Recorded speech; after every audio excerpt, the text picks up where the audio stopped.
எனக்கென வந்த தேவதையே சரிபாதி நீ அல்லவா நடக்கையில் உந்தன் கூட வரும் நிழல் போலே நான் அல்லவா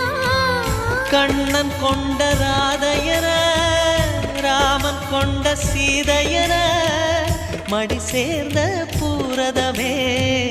மனதில் வீசும் மாருதமே நன்றி சொல்ல உனக்கு வார்த்தை இல்லை எனக்கு நான் தான் மயங்குறேன் என்னுடைய மனச தந்துவிட்ட பிறகும் ஏம்மா கல